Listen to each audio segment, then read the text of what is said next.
ناظرین، آج ایک ایسی قوم کا عبرتناک حال آپ کو سنانے جا رہے ہیں جس پر اللہ نے سخت ترین عذاب نازل کیا۔ یہ قوم کہاں آباد تھی اور کس عذاب الہی سے دوچار ہوئی، پورا واقعہ آپ کو بتائیں گے۔ دوستوں، شہر سدود کی بستیاں بہت آباد تھی اور نہایت ہی خوبصورت تھی۔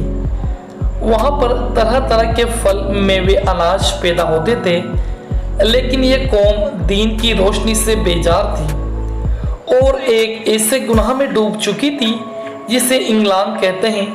حضرت لوط علیہ السلام بن حاران بن تاصیف حضرت ابراہیم علیہ السلام کے سگے بھتیجے ہیں۔ یہ لوگ عراق میں شہر بابل کے باشندے تھے۔ پھر حضرت ابراہیم علیہ السلام وہاں سے ہجرت فرما کر فلسطین تشریف لے گئے اور حضرت لوط علیہ السلام ملک شام کے شہر عدن میں مقیم رہ گئے اور اللہ پاک نے آپ کو نبوت عطا فرما کر سدود والوں کی ہدایت کے لیے بھیج دیا۔ لوط علیہ السلام نے اللہ کی توقید نیکیوں کو کرنے، برائیوں کو چھوڑنے کا حکم دیا، جن میں سے ایک بڑا گناہ انگلان تھا، یعنی لڑکوں کے ساتھ بدکاری کرنا، جو اس سے پہلے کسی قوم میں نہیں کیا۔ اس بدکاری کی شروعات کرنے والی اس دنیا میں یہی قوم تھی۔ حضرت لوط علیہ السلام کی قوم ان بستیوں میں رہتی تھی۔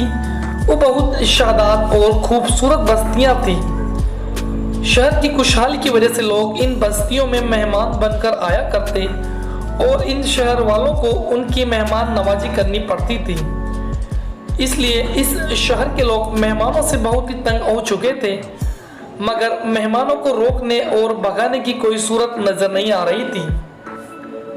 ایک روز ایک ابلیس بوڑھے کی شکل میں آ کر کہنے لگا، اگر تم لوگ مہمانوں کی آمد کو روکنا چاہتے ہو تو اس کی یہ تکبیر ہے کہ مہمانوں کے آنے کے بعد تم لوگ اس کے ساتھ بدفعلی کرو۔ چنانچہ سب سے پہلے ابلیس ایک خوبصورت لڑکے کی شکل میں وہاں آیا اور ان لوگوں سے خوب بدفعلی کروائی۔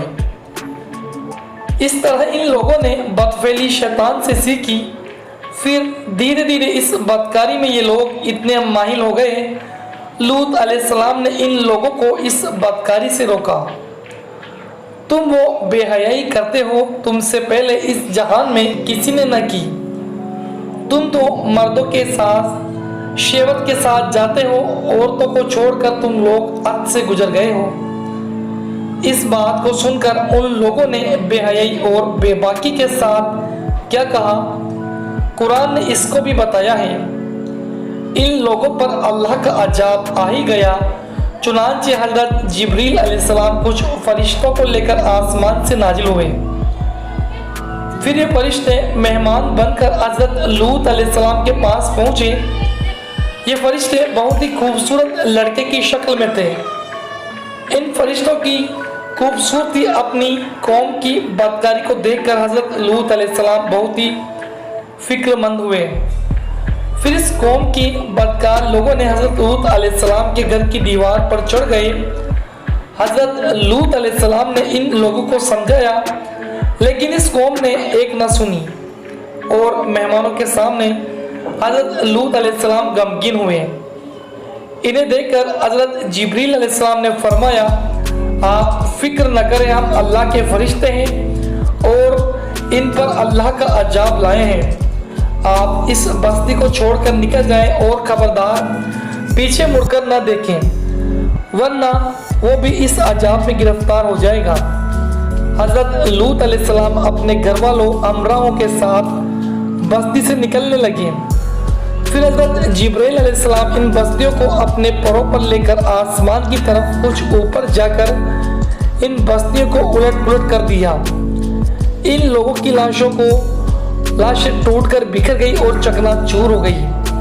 جب حضرت لوط علیہ السلام بستی چھوڑ کر جا رہے تھے تب ان کی بیوی واہلہ تھی، در عقیدت قوم کے بدکاروں سے محبت رکھتی تھی۔ اس نے پیچھے دیکھا اور کہنے لگی، ہائے میری قوم، عذاب الہی کا پتھر اس پر بھی گرا اور وہ ہلاک ہو گئی۔ قرآن پاک میں کچھ یوں آیا ہے، ہم نے اسے اور اس کے گھر والوں کو نجات دی۔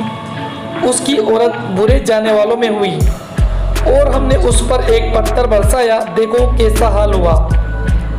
ہر پتھر نہیں کنکر تھے، ہر پتھر پر نام لکھا ہوا تھا جو اس پتھر سے ہلاک ہوا۔